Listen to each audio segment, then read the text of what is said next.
férias são boas, mas voltar também tem um saborzinho especial. É verdade. Bem-vinda ao Jornal Dourado e ao nosso convívio aqui. No meio de um monte de notícia, né? A gente está ainda repercutindo a eleição na Venezuela. Aliás, Nicolás Maduro que ordenou que patrulhas militares e policiais em todo o país começar hoje a valer um aperto ali nessa fiscalização, nessas manifestações a partir de hoje, uma medida que veio em meio a esses protestos contra os resultados eleitorais da eleição que apontam o líder venezuelano como vencedor, apesar de a gente ter modelos matemáticos independentes que estão confirmando a vitória da oposição na Venezuela e a própria observadores internacionais, né, como o Centro Carter, dizendo que a eleição na Venezuela não pode ser considerada democrática porque ainda aqueles microdados, né, os dados mesmos da eleição não foram divulgados como pede diversos líderes internacionais, inclusive o presidente Lula, mas que deu ontem uma entrevista dando uma arredondada na situação, dizendo que assim que aparecer as atas, a gente vai dar ou não, né, esse crédito sobre a liderança de Maduro, dependendo do resultado. Que avaliação você faz dessa afirmação do presidente, Eliane? Olha, essa entrevista do presidente Lula ontem realmente é de lascar, né? De doer, porque primeiro o presidente Lula diz que não está vendo nada de grave, nada de anormal, tá tudo bem, né? Como tudo bem? Essa história começou errada lá atrás, né? Veio errada ao longo do tempo e continuou errada durante a própria eleição, durante a própria votação e continua errada depois, né? Não tem nada de normal, né? E tudo é muito grave, até porque as pessoas estão morrendo na rua, tem conflitos, né? E agora o Maduro está botando a polícia em cima, ou seja, ele previa um banho de sangue. Essa possibilidade é uma possibilidade real na Venezuela. E o Lula se atrapalhou com essa entrevista, porque o Lula fala o seguinte: ué, vamos seguir os trâmites, né? Vamos seguir os trâmites, porque aí a Justiça Eleitoral diz o que aconteceu, ou seja, anuncia os resultados, a oposição tem o direito de discordar, entra na justiça e tudo segue um processo normal, como se a justiça venezuelana fosse normal. A gente sabe que o regime autoritário, né, da Venezuela controla a justiça eleitoral, controla os poderes, controla as instituições, controla tudo. Ou seja, você deixar na mão do Maduro e das instituições do Maduro é você tirar qualquer chance, né, de um resultado real, que pode ser o Maduro, pode não ser o Maduro, mas você tira qualquer chance zero, de a oposição ter efetivamente ganho e não estar levando. Então, o presidente Lula, as declarações dele são muito absurdas até, e ele disse, os países têm direito de traçar as regras da sua própria democracia, e reclama dos embargos em relação a Cuba, a Venezuela, a Rússia. Vem cá, não são exatamente democracias. Na Rússia, né, os opositores do Putin morrem um atrás do outro. Na Venezuela, os opositores foram impedidos de concorrer às eleições, né? Os ex-presidentes de países democráticos foram proibidos de entrar para acompanhar as eleições.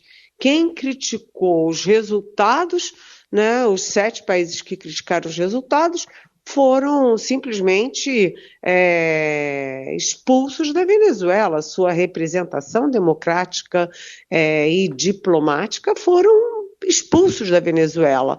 Então, o Lula está falando da Venezuela como se fosse uma democracia qualquer, né, um regime normal.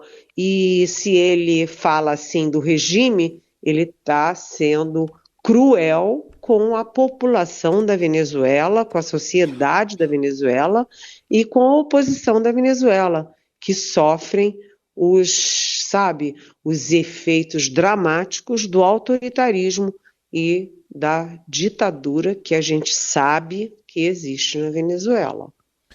É isso. E, ao mesmo tempo, ontem teve uma outra conversa, né? Não ao mesmo tempo, mas no mesmo dia, o presidente Lula conversou por telefone, cerca de 30 minutos, com o presidente Joe Biden, que foi o americano que pediu essa conversa. E a gente vê o partido do presidente Lula, o PT, chamando o Maduro de presidente reeleito que dialoga com a oposição. Pois é, né? Essa ligação do ainda presidente Joe Biden para o presidente Lula foi realmente, como você disse, a pedido do Biden.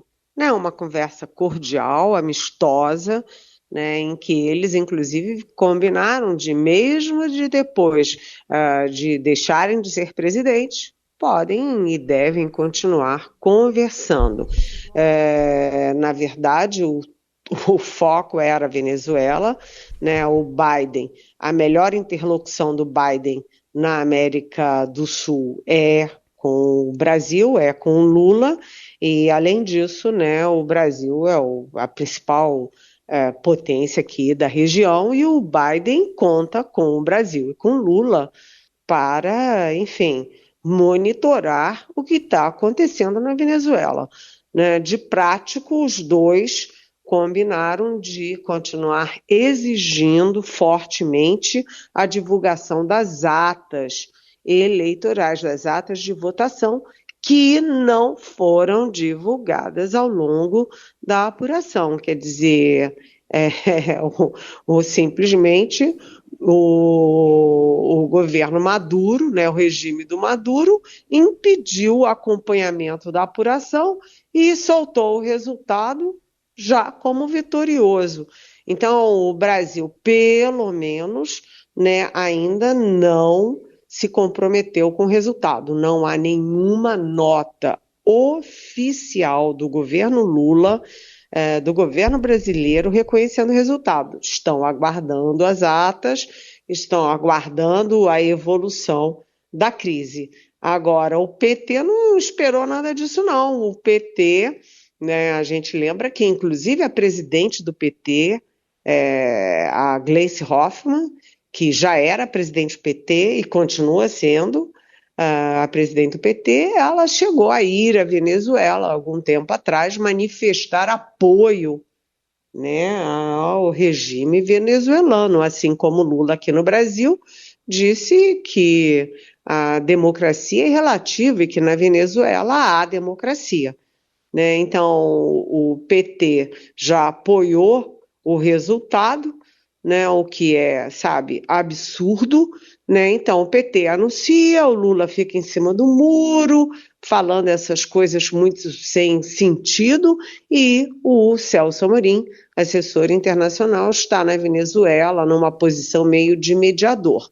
Nesse caso, não há muita mediação, há a exigência de transparência nos resultados, né?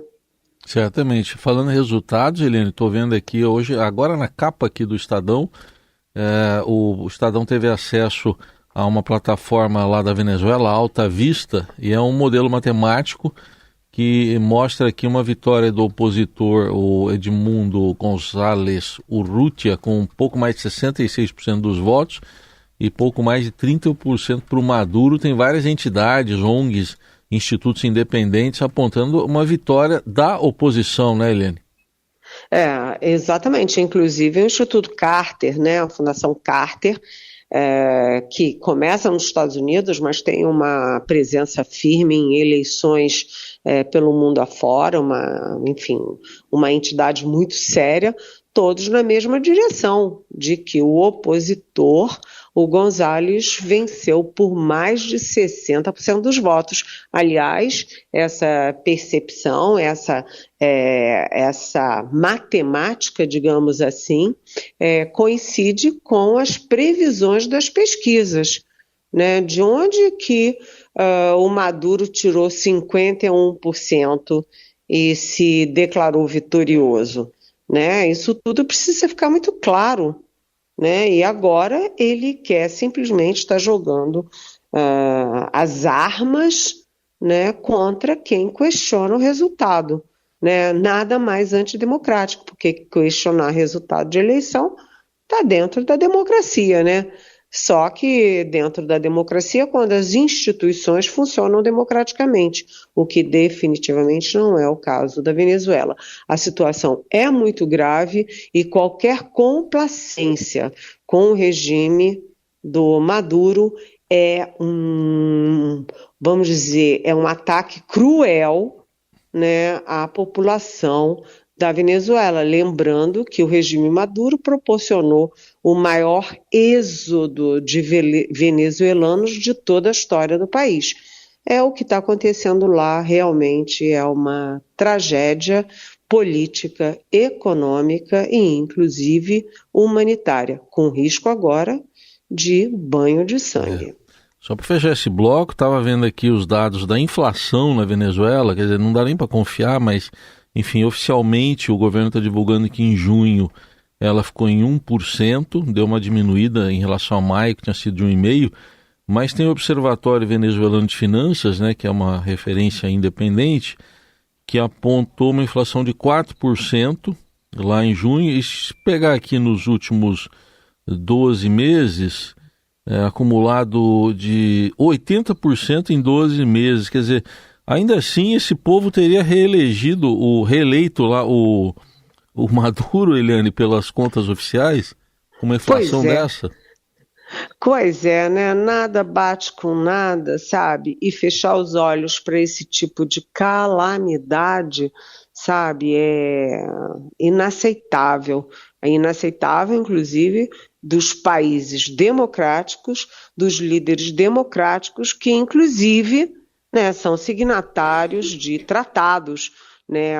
Na OEA, por exemplo, se prevê aí a cláusula democrática, né, a Organização dos Estados Americanos, né? Aqui no Mercosul se prevê cláusula democrática, a Unasul prevê cláusulas democráticas. Você não pode fechar os olhos, né, fingir que não está acontecendo nada na Venezuela. Até porque você vai fingir sozinho, porque aqui no Brasil, por exemplo, nós brasileiros, estamos aliados e estamos solidários aos nossos vizinhos da Venezuela. Nós estamos solidários com os nossos vizinhos, com a população que está sofrendo tudo isso. Não dá para fingir que o que acontece lá é normal e não tem nada de grave. Tem sim.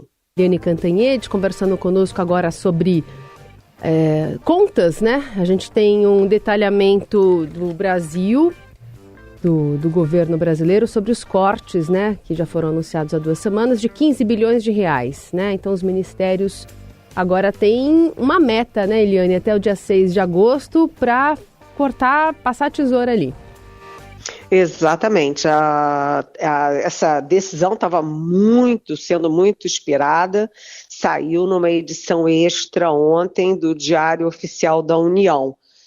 15 bilhões de gastos realmente é uma conta poderosa, apesar de o mercado ainda achar insuficiente, mas é bastante coisa. E aí a gente vê que os ministérios que têm mais dinheiro, né, têm um orçamento maior, são os mais atingidos em números reais. Então, o Ministério da Saúde, por exemplo, teve um corte de 4,4 bilhões de reais. O Ministério das Cidades, 2,1 bilhões de reais, e o Ministério dos Transportes, 1,5 bilhão de reais. E a educação também né? A gente sabe que as áreas mais sensíveis no Brasil são saúde e educação. A educação também teve corte de 1,2, quase 1,3 bilhão de reais. Mas é aquela história, o Ministério da Saúde e da Educação já tem um teto constitucional que tem que ser cumprido, né? E são ministérios que têm orçamentos muito grandes. Então, esses números, que são números absolutos, eles acabam tendo um impacto menor do ponto de vista de percentual. Agora, eu fui lá procurar também o Ministério da Defesa, porque o Ministério da Defesa é sempre uma área delicada, né? Mexe com programas muito caros, muito estratégicos, mas as pessoas, os cidadãos, geralmente não compreendem muito a importância, né? E o Ministério da Defesa foi 1, 2, 3, 4, 5, 6, o sétimo em cortes, com 676 milhões, não chegou nem a 1 bilhão. Além disso, o governo também cortou, né, a própria vitrine, né, que é o PAC, o Programa de Aceleração do Crescimento, o novo PAC, né, e que possui verbas, né, o PAC é feito com verbas dos próprios ministérios. Então, além do corte direto, os ministérios vão sofrer também cortes via PAC, um corte indireto ali mais ou menos 4,5 bilhões. E as emendas parlamentares, que são aquelas que todo mundo não tem que cortar para tudo quanto é lado, e as emendas parlamentares não, elas tiveram um corte também bastante grande de 1 bilhão e 100 milhões nas emendas de comissão, mais 153,6 milhões nas emendas das bancadas partidárias. Então, há um corte aí de 1 bilhão e mais ou menos quase 1 bilhão e 300 milhões de reais. É pouco, mas é uma sinalização também do Congresso, porque isso foi negociado com o Congresso, de que o Congresso não poderia ficar à parte desses cortes. Se cortou num, tem que sair cortando em tudo quanto é lado. E isso é importante por quê? Porque é preciso ter o equilíbrio fiscal. Não adianta ter muito gastos se a arrecadação não está correspondendo, você tem uma arrecadação menor do que o previsto, e aí tem grandes volumes de gastos, e no fim das contas, essa conta não fecha e o Brasil sofre, e os ministérios sofrem e a população sofre. É preciso ter responsabilidade fiscal, com equilíbrio entre gastos, né, entre despesas e receitas, entre gastos e arrecadação. É isso que os ministérios da Economia, Ministério da Fazenda e do Planejamento estão tentando fazer. É desagradável? É, mas é necessário.